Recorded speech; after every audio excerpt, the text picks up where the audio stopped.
There is a massive, highly calculated operation currently unfolding inside the British royal family that completely redefines the concept of palace warfare.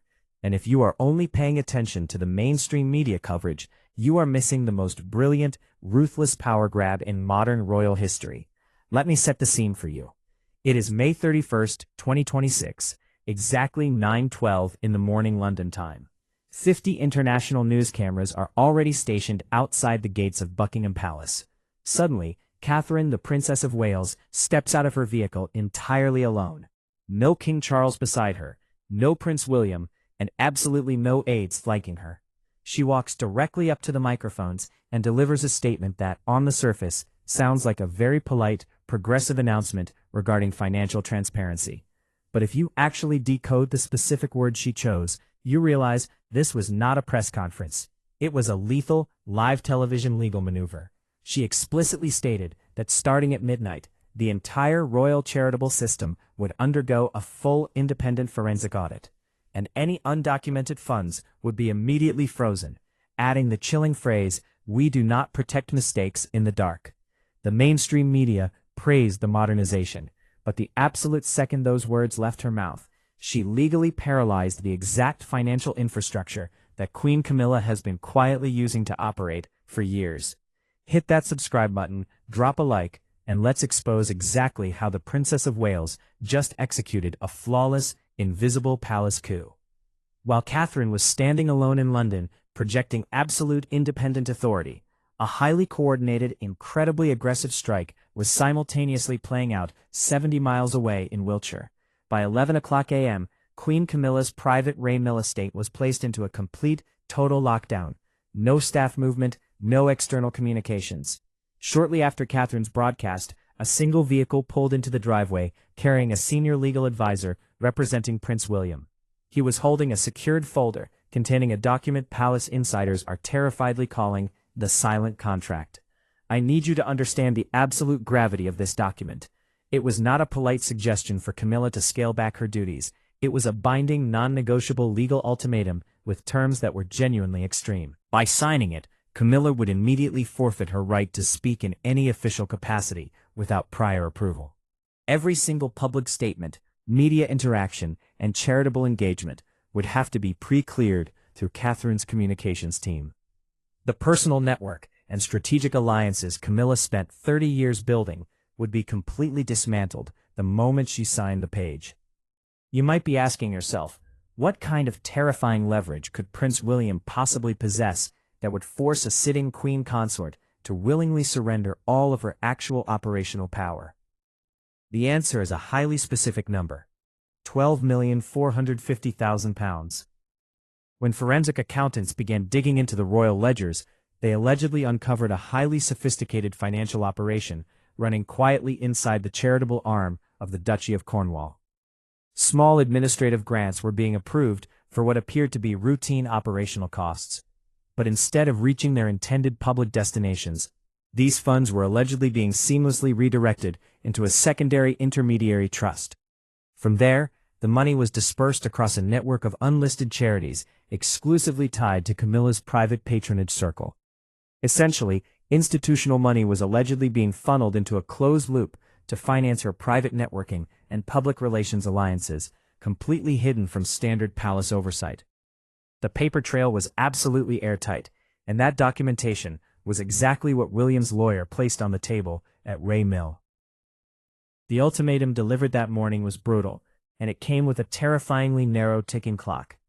Camilla was presented with a stark choice: sign the contract and keep the ceremonial title while losing all actual power, or refuse and watch the internal audit immediately escalate to external regulatory authorities. Deliberately misdirecting charitable trust funds is a severe criminal offense under the UK Charities Act of 2011. If she refused, the unsealed financial records, every routing number and transaction history, would be handed over to global investigators, triggering a catastrophic public inquiry that would leave her entirely without institutional protection. Furthermore, at exactly 1:45 p.m. that same afternoon, the Privy Council was scheduled to convene to officially seal the royal household's budget. As William allowed that meeting to proceed with the £12 million discrepancy unaddressed, the monarchy itself would become legally entangled in a massive financial cover-up. The confrontation had to happen before 1:45 p.m. The legal advisor dropped the folder, turned around, and walked out, leaving Camilla alone with just hours to make the most consequential decision of her life. Based on the highly calculated bulletin released by the royal press office later that afternoon, it is abundantly clear exactly which path Camilla was forced to choose. At exactly 3:30 p.m., a highly unusual 4-line statement was issued to the global press. The key sentence read, "Due to sudden and unforeseen health complications requiring an extended period of rest, the Queen Consort will be stepping back from all official public duties for the foreseeable future." If you understand the royal communications playbook, you know that sudden health complications is the ultimate airtight alibi. The press cannot aggressively investigate or demand timelines regarding a medical announcement without looking incredibly callous. There is absolutely zero accountability built into that framing, and it completely closes the door to follow-up questions. Whoever drafted that statement knew exactly what they were doing, and it absolutely was not written by Camilla's team, because her team no longer possesses that authority. Camilla gets to keep the ceremonial title, the jewelry, and the public image of a supportive wife recovering in private. But behind the scenes, she is essentially living in a highly monitored glass cage, with every single move dictated by Catherine's office. The most deafening aspect of this entire flawless execution was the absolute silence from King Charles. Throughout the entire day, the king was nowhere to be found. He did not issue a statement defending his wife, and he did not intervene to stop the legal ultimatum. Internal sources suggest he was fully briefed on the contents of the financial audit before the trap was sprung. He understood that if he used his sovereign authority to protect Camilla, William was fully prepared to let the financial discrepancies become a catastrophic, unsealed public scandal that would permanently destroy his reign. Charles was effectively paralyzed. He was forced to choose the survival of the crown over protecting the autonomy of his wife, spending the day quietly in his private quarters while his son and daughter-in-law systematically gutted everything Camilla had built. At 5:00 p.m., as the sun began to set, the personal standard of the Princess of Wales was raised on the roof of Kensington Palace. It was the ultimate, silent punctuation mark, a definitive signal to the entire institution that the transfer of operational control was completely successful.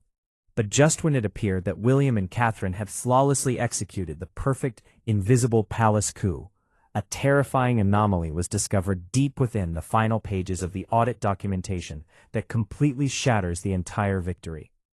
In the frantic minutes just before William's security team permanently severed Camilla's network access, a final, highly encrypted wire transfer was successfully executed. A massive portion of those undocumented funds did not get frozen. The money moved, and it did not move to a local British bank account where the palace could easily recover it. The routing data pointed directly to a private, offshore holding entity registered in Montecito, California. Yes, Montecito, the exact location where Prince Harry and Meghan Markle currently reside. The receiving account was allegedly nested under a financial umbrella linked directly to the Sussex Trust. This shocking revelation completely rewrites the entire narrative of the royal family's public divisions. While the mainstream media has spent years painting Harry, Meghan, and Camilla as bitter opposing factions, fighting a massive public feud in interviews and memoirs, the data suggests a terrifyingly different reality behind the scenes. Camilla desperately needed an exit route for capital that could not remain inside the UK without being traced by William's audit. The Sussex Trust is registered entirely outside of British legal jurisdiction, meaning William and Catherine have absolutely zero oversight or authority to freeze those assets. From a purely structural standpoint, it was the perfect untouchable destination for the funds. The absolute genius of Catherine and William's operation was its total invisibility. No public scandal, no constitutional crisis, just a quiet, deniable transfer of power. But that invisibility only holds as long as the evidence remains locked inside the building. The second those financial records, routing numbers, and receipts crossed the Atlantic and landed in California, the calculus completely changed. Catherine can control every single word Camilla speaks, and she can manage the entire domestic narrative, but she has absolutely zero control over what Prince Harry and Meghan Markle choose to do with financial documentation that connects the Sussex Trust to a massive palace cover-up. The royal family believes they sealed the vault on May 31st, but the ultimate leverage is currently sitting offshore, entirely out of their reach. The domestic war has been won, but the global threat has just been activated.